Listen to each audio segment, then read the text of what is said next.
seriously, everyone's like, give me that. You know what I mean? So there is the allure of it. Is just, people need to see it. So I think Brian was saying, maybe when we do our trip, maybe we'll be wearing it, so it'll make our bums look good. You guys, we'll need that. Wear it for sure. Wear it everywhere. Yeah, but no, I was genuine when I said, because I drive an hour to town. Probably like Jessica, her and I were both in the backwoods, but it's nice to go to town, do other stuff, and not have to, look like you're at the gym. And when you're talking about your patterns, everyone's got those God unfriendly slash stripes. You know what I mean? Like they all look the same, and yours looks, you go to the club. I want to be that golden girl, still wearing spandex when I'm 70, and I think you're the girl. Thank you. I appreciate it. All right. So what do you guys want me to do? We're not recording or anything, are we? What do you guys want me to do or show or? Whatever you have, where you have, and we'll utilize that, and we'll get a chance to have you talk about it. How's that? Okay, so I'm gonna go grab one thing really quick. Hi, Jessica. Hey, disclaimer, I don't know what's going on, but there is a lot of robot talking. So if I sound crazy or if I don't respond automatically, it's because I have no idea what's going on. Well, Brian, in the previous interview, I lost sound. Like it went right down. And I don't know if you saw me do that, and I couldn't hear. I did. You know what's funny? I was so focused on you asking all the good questions, I didn't even notice. No, but I couldn't hear, and I thought I was terrified I was going to ask the same question that someone else had asked her. So I didn't want to disrespect her, but yeah, no, I lost sound there, and I didn't know if anyone else had lost it. I didn't hear it. Mine just goes in and out all the time. Well, Jessica, you're just you're just a putt-putt girl anyhow, I mean, what else can I tell you? Just a putt-putt girl. I almost went to time in yesterday when Edie was talking about. So I missed the first couple of. Huh? What? I said when Edie was talking about Miss Buttercup or something like that, I was thinking of you automatically about her cookbook. Of course you were. I mean, it's hard not to. When you have all the fun names. She actually called biscuits and gravy cat head biscuits, and I had never heard that term before, and I thought it was something different, but it's actually just a different name. So I mean, putt putt, buttercup, cat head, whatever. It's not a surprise. Exactly. Hey Kelly, I didn't get to say hi earlier. Hey, all right. All right, I'm ready when you. So I'm going to start this in 3, 2, 1. Hi there, it's Brian Sebastian, Movie Reviews and More, WomanOnTV.tv, iTube 247 out of Tennessee, and the Women's Broadcast TV Network. And so we're back with an official show, and I look forward to this one because not only do we have cute booty, and all these women are cute, obviously, but they have cute booties too, because guess what? We have Kelly, the founder, the creator, plus her significant other, Anthony, who's not here, but I put you guys together because I look at you guys as a good husband and wife team. I really do like that. And then, so we got Sherry Nelson, Maximano, Thank you, co-host out of British Columbia, Canada, and Miss Cute Putt Putt herself, Buttercup, obviously Jessica Heim from Tennessee.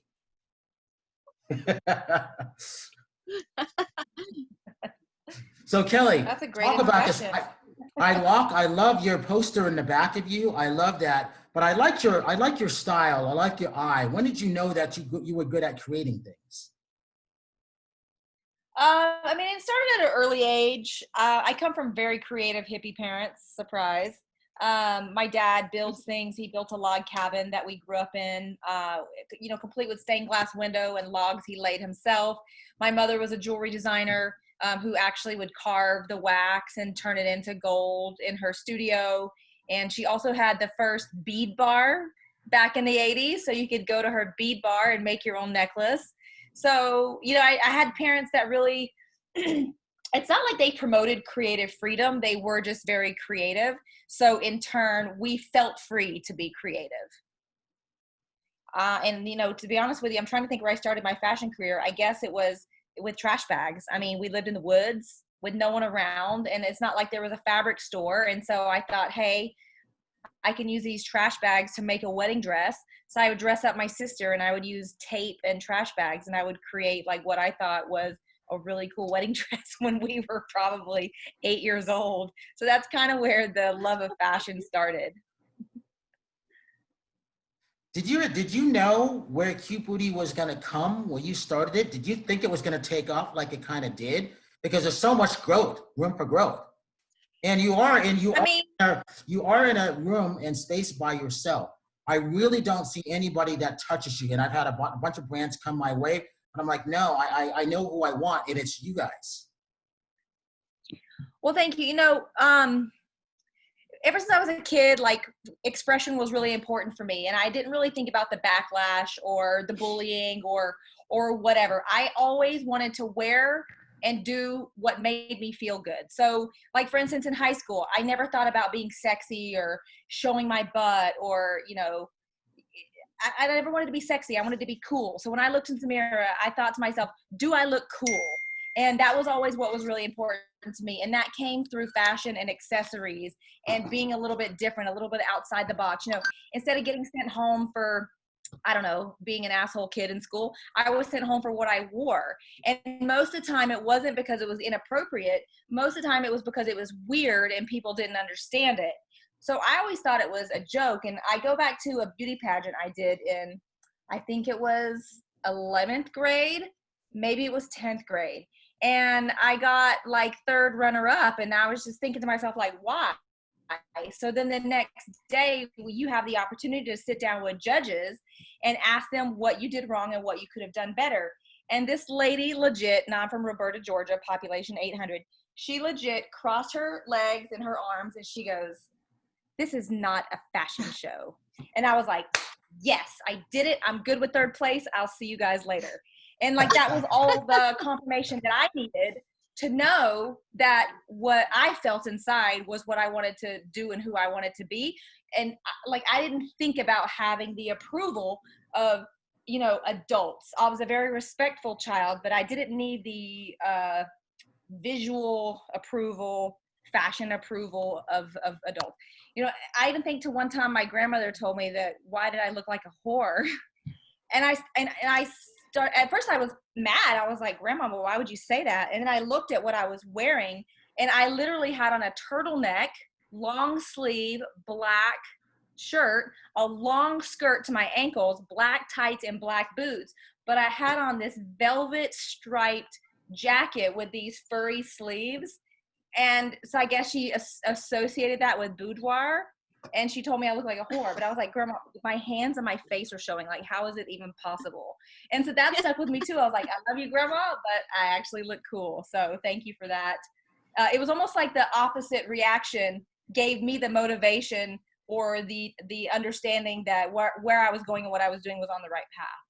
Yeah, it was almost like you wanted them to say something negative, because the negative wasn't, it was just more because they didn't understand it, not because they thought that you looked bad. Kelly, you've already excelled in the everyday clothing of looking good in fitness and you know, the workout clothes, and they've got purpose. Have you ever thought about branching out into, you know, like the Olympia contestants coming to you for outfits for the shows? Have you done that, or would you like to do that? You know what? To be honest with you, I mean, I'm open to anything. You know, for me, expanding the brand doesn't mean expanding my clientele. Expanding my clientele, I feel like, is going to come naturally from them gravitating towards what I'm doing. And then if something goes into that direction of creating that, I mean, that would be amazing. My idea of expansion is expanding my product line. So going into more loungy things, robes and sleepwear, and not intimates, not sexy intimates, but intimates like you want to wear around your house and that are still suitable for if the kid comes through. Or, you know, I really want to expand Cutebooty, the meaning of Cutebooty, and how it makes women feel in all aspects of their life. and also dabbling back into things that you would go out in. You know, I did come from runway, so I do like making beautiful clothes that are not just for working out. Well, Yeah, I'm always trying to find something, you know, when you go to the beach or to the poolside, you can't walk through the hotel in just your bathing suit. So hopefully you might want to do, because you've got such an amazing eye. Yeah, and the colors, but you know, a shawl or something to wear over your bathing suit to get there, you know. Yeah, so we just launched our lace collection. You know, honestly, I launched it 3 years ago and people didn't really respond to it. And what I found out through being in runway, you know, 15 years ago, is that it does take people, when you create something new or when you introduce something new to the market, it takes people a good 2 to 4 years to really understand it and get on the bandwagon. So you can't get discouraged as a designer when you make something and no one wants to buy it, because I've done it. So actually, this will be the third time I've launched these lace leggings. I did it 10 years ago, and they were great for runway, got a great response. Then I launched it maybe 3 or 4 years ago. No one bought them. They're like, what the hell? Are you supposed to wear those to the gym? Like, why would you wear lace leggings to the gym? And I'm like, no, that's why it's called bedroom booty. So now this third time we launched it, and we sold out the first day. So now people are getting it. It's a lace collection that is meant for the bedroom or swimsuit cover-ups. So it's little tops, it's little robes, it's lace leggings, it's lace lounge pants, and lace shorts. So you can choose to wear nothing underneath or something underneath.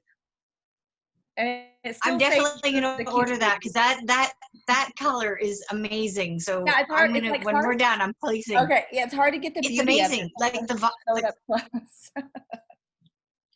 oh, the colors. Where do you go for your fabrics? Where do you purchase your fabrics? Well, that's the secret that I can't tell. Okay, never mind. Okay. No, I'll elaborate. So we get our fabrics from a lot of different places. Now, our main fabrics that we use on a consistent basis, we actually mill those ourselves. And a lot of the prints and patterns we create ourselves. So like our famous aqua floral, that is our trademarked print.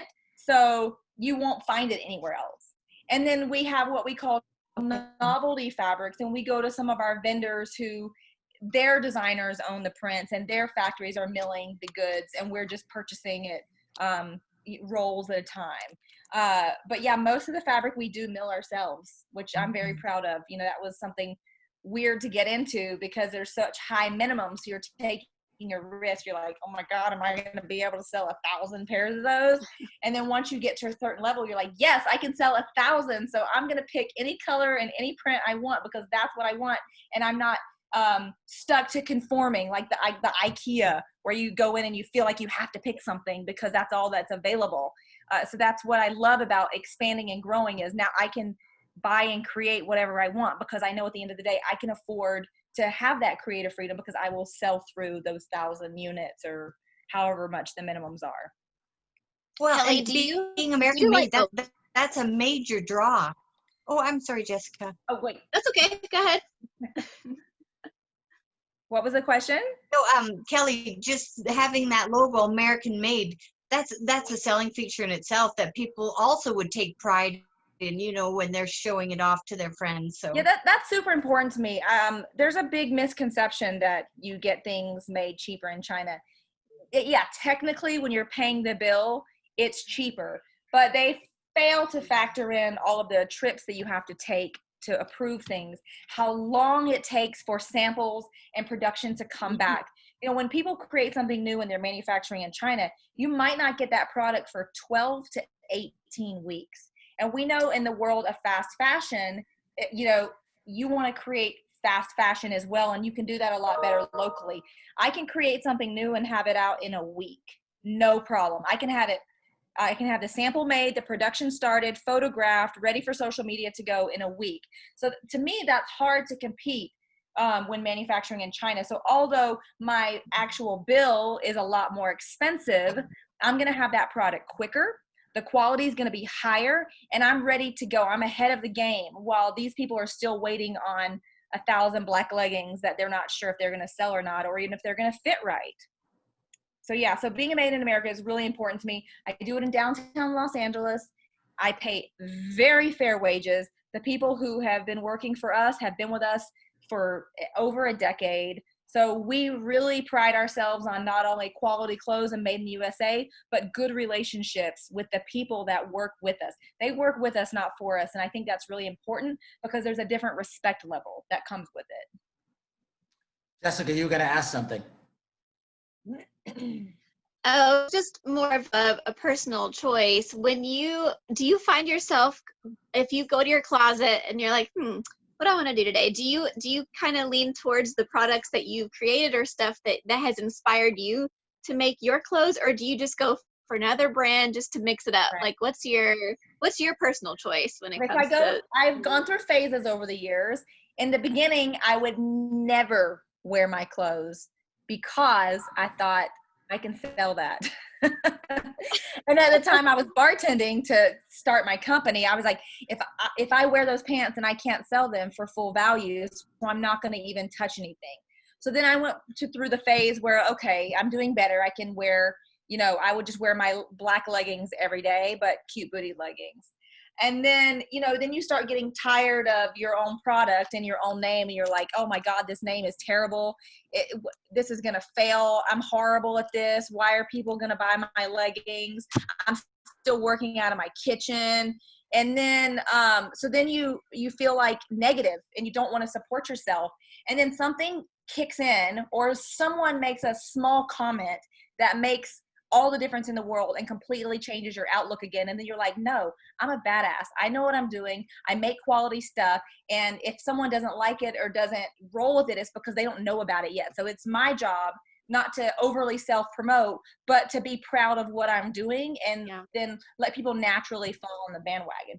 So now I pretty much have two styles. I call it homeless chic, which you saw this morning, and then like red carpet ready. And that's like my two. I'm not an in-between dressing girl. So if you see me out, my style is a little weird. I'm usually wearing my leggings with sneakers and my hair is all weird and done something to it. Or I'm like completely full face in some like high fashion outfit and I'm ready for the town. Like that's what you get. There's no in between. So yes, so homeless chic consists of Cutebooty. Gym wear is Cutebooty. And then nighttime, I kind of pull stuff out of my old archive from the runway and add little pieces here and there.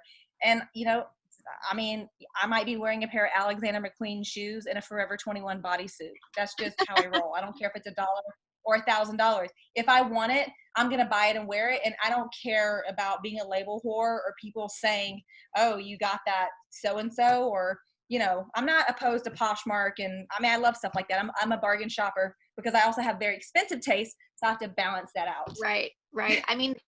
Some of the cutest things that I've ever had and I still wear, probably shouldn't because it's so worn out. I got it at Marshall's or something. Like it's some really cute stuff.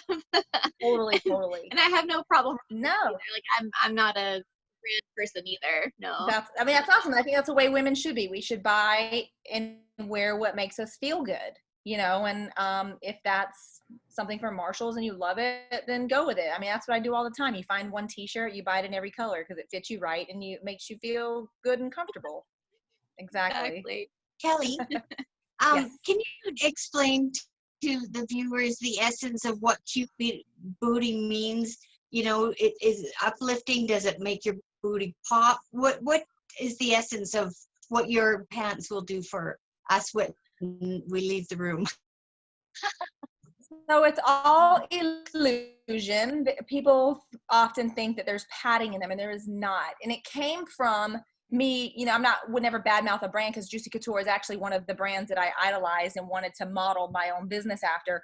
But their pants really didn't do justice for a big butt because big butts weren't popular back then. And I happen to come from a family that all has larger butts, right? So all those cute pants made me look flat. So my goal with Cutebooty was to change the curve of the pattern and do something with illusion that makes your butt either great in its natural form or enhance what you might be a little uncomfortable with. So, I do that with pocket placement and the way the curve fits and where the waistband hits and how much room you have in the thighs versus the waist. I feel like a lot of people don't fit their clothing properly and they don't understand that each fabric has its own fit. So that's why a lot of times, it happens with us too. It's hard to test every single fabric, but a lot of times these companies nothing fits the same. You know, even the big companies like G-Star, one of my favorite companies in the world, nothing I've ever bought from them is the same when I buy the size. My sizes run across the board. So it could be a 27, a 28, a 29, a 30. You know, you just never know until you try it on. So with Cutebooty, I try to accomplish everything fitting properly, consistently, an illusion of how your body, your flaws can be lessened, and you can accentuate the positives of your body. Sherry and Jessica, this is what I found when I first met Kelly. I liked her personality, but I kept watching her booth and I kept watching her, how she was interacting with people, and I never forgot that. This is the sign that I'm always looking for. I'm always looking at, do I want to help this person? Do they realize what I can do for their company and their brand and that individual and their families? And also, do I want to help expose them to a wider audience that they may not be tapping into? Her personality and her hair and what she says is just like Linda Steele. And the reason that Linda and I connected, because she's always dressed, but she always looks good and everything. Same personality, but she was a gym owner. And I said, if Linda can open a gym at 5 o'clock in the morning, 2 gyms in Chicago weather every day, I'm going to help this woman. And then we became close friends. So I see that with Kelly, but I would still see it visually. All the people that were flocking around her booth at the Olympia, out of all the companies, it was Cutebooty that I saw people just going to. And I just stood back in the corner. I said, Terry, see this? This is the company that we need to be with. This is a company that we can help, because look what they're doing. And so many more people probably don't even know about it, that need to know about it. And Kelly, for your information, so Pam and Gila, I was there helping them when they first started. Pam's husband, Jeff Levy, filmmaker, invited me to the dinner, and I didn't know that they were starting Juicy Couture out. So I helped on not only his film, but Bai Ling, the Chinese actress, and David Arquette, the director at the house.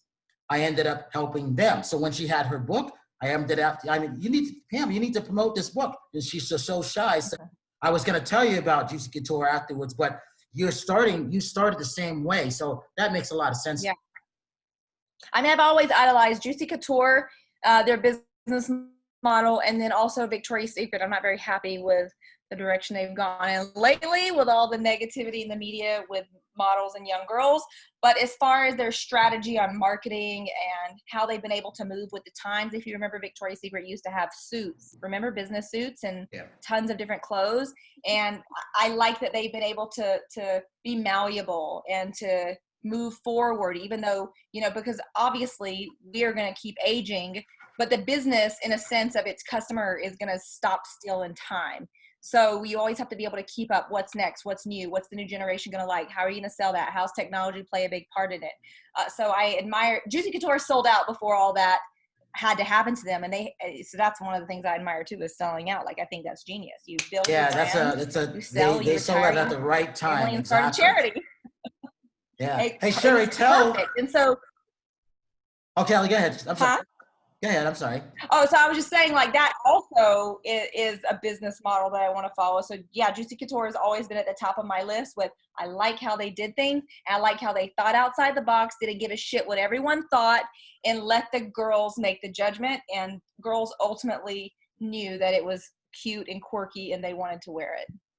And this is why I'm on the Women's Broadcast TV Network, and it's all about you women. We're here to support you guys. And that's why I like with Anthony, of what I know with him, how you kind of work well. I kind of have a feeling in how you guys work well together. I could see that. You could see how it just flows.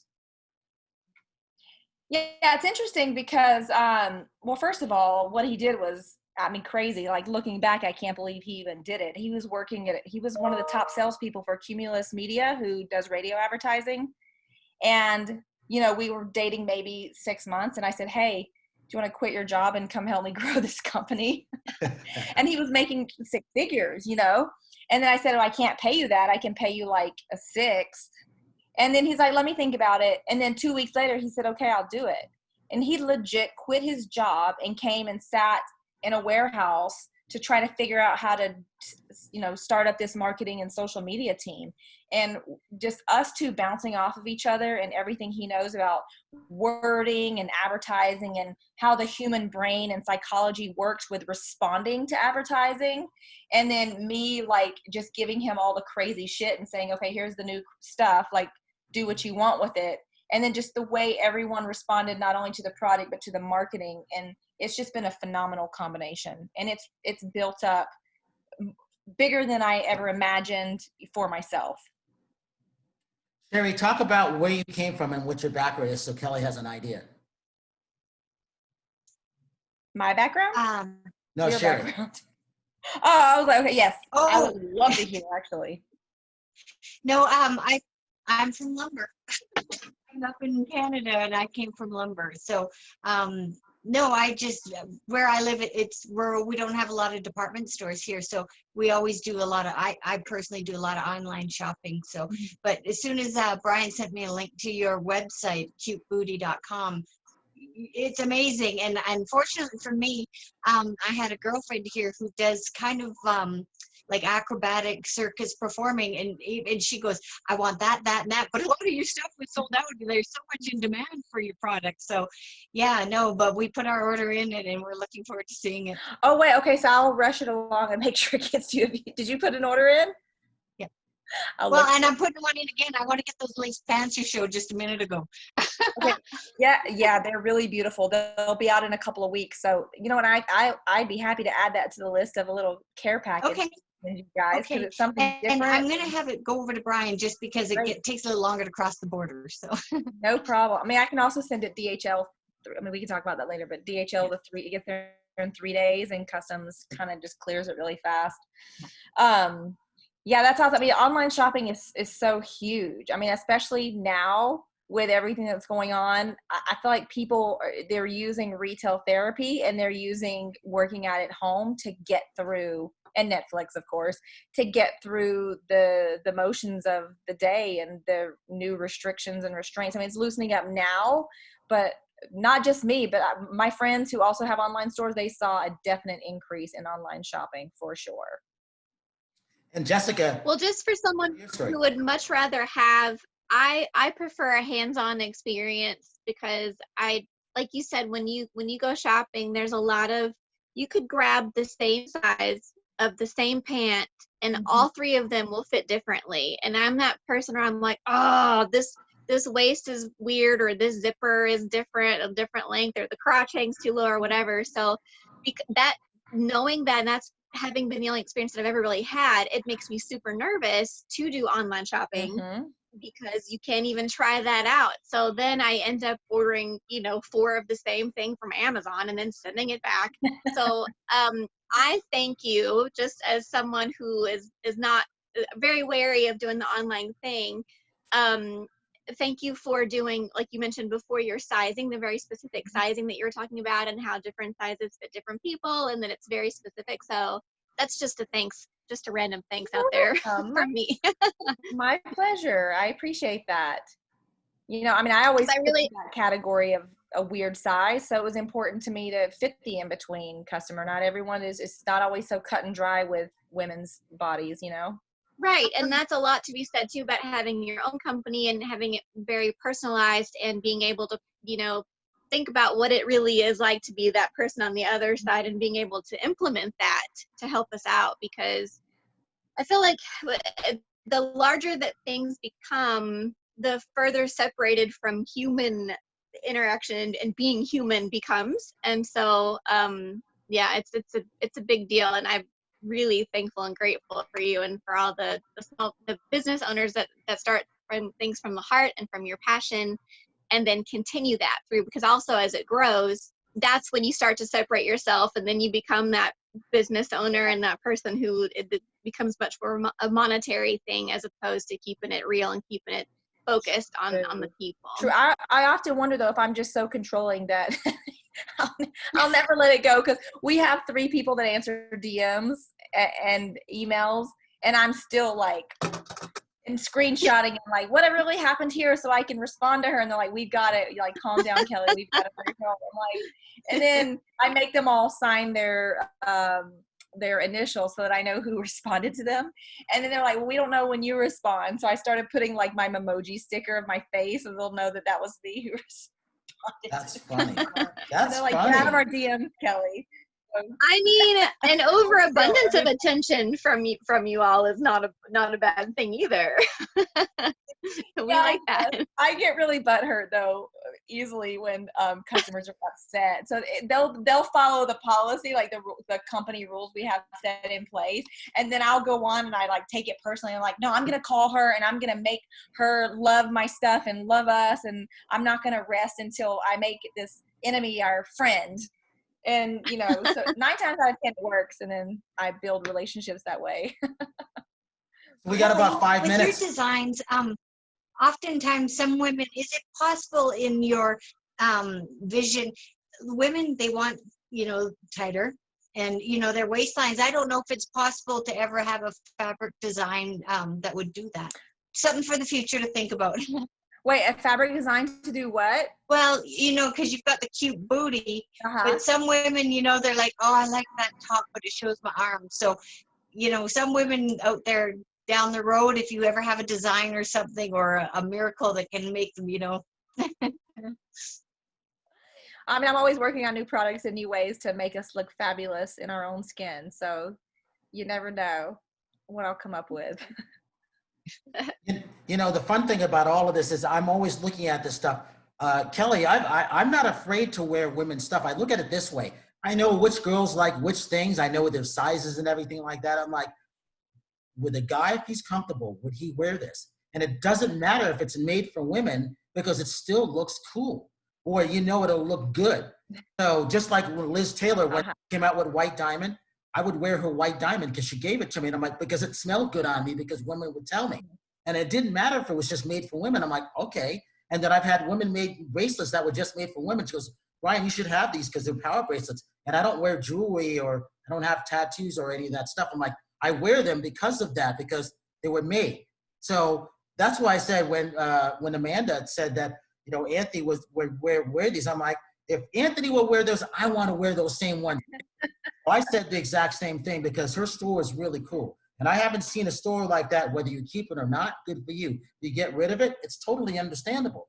But the thing about no matter what, that brand is still kick-ass, and I really like it. And again, I can't keep talking enough because it's, like I said, it's one of the best brands and one of the best booths, and the enthusiasm that I saw, and I told Dan Solomon this, I didn't see anybody else having this, and this is what I really pay attention to. Well, thank you. I appreciate that. I always try to create an experience, and, honestly, it comes from selfishness maybe, because when I do something, I want to feel good. I want people to see the colors that are in my head when I do something. And usually that translates into they feel good too. So that's just kind of my goal, to just spurt out colorful, fun things everywhere and hope that people respond in a happy way that I do when I create something. Hey, Sherry, give your social media links, please. Facebook, Sherry Nelson, SHERRY, and Instagram, XOXO Sherry XO. And Jessica? On Facebook, Jessica Heim, same as my name, JESSICAHEIM, and then on Instagram at Jessica Heim 7. And it's always good to hear the brand from the original person who created it, Kelly, Cutebooty. Yes, so we're cutebooty.com, and all of our social media is Cutebooty Lounge, and then my personal social media is Kelly Nishimoto, NISHIMOTO. What do you, with like 60 seconds left, Kelly, what do you see Cutebooty going from here? Is there like a certain thing that you really want to get out that you can talk about? Well, I mean, we have a lot of things that we're doing. We want to really focus on, like I said, some of the pajamas and the intimates. And then we also want to venture more into the nightlife leggings and kind of the looks that you would wear out. I mean, as far as the future goes, Anthony has been working on a men's line called Albino Rhino that coincides or like coexists with the same fabrics that Cutebooty uses. We call our girls beauty, so I always like mix that up. So we want to align it with Cutebooty, with the fabrics and the vibe, just on like a a manly level of underwear and basics that are elevated. So that's something that we're working on. It's a lot to create a new line, but it is a beautiful concept. So hopefully that will be in the works more soon. And yeah, just the sleepwear, the loungewear, and I want cute booty everywhere. It doesn't matter. It doesn't need to be just in the gym. It's, everyone can have a cute booty wherever they go. You know Oh, who yeah. needs you is probably the Miss America and the Miss USA pageant. Well, I've donated to Right. the girls before, but see, I'm also one of those people that I never follow up because I feel guilty, and if they want to wear it, they'll wear it. If not, they won't. So, but I've given the contestants, I gave all of them, uniform stuff to wear. And so maybe, yeah, I would love to do that in the future and be more consistent with that. All right. So for Sherry Nelson out of British Columbia, Kelly out of Los Angeles with Cute Booty, Jessica out of Tennessee, and me out of Las Vegas right now. I'm Brian Sebastian. This is Movie Reviews and More, Women on TV.tv, the Women's Broadcast TV Network, and iTunes 247 out of Tennessee. And if you see someone without a smile, please give them one of yours, because we all need a cute booty, right? Exactly.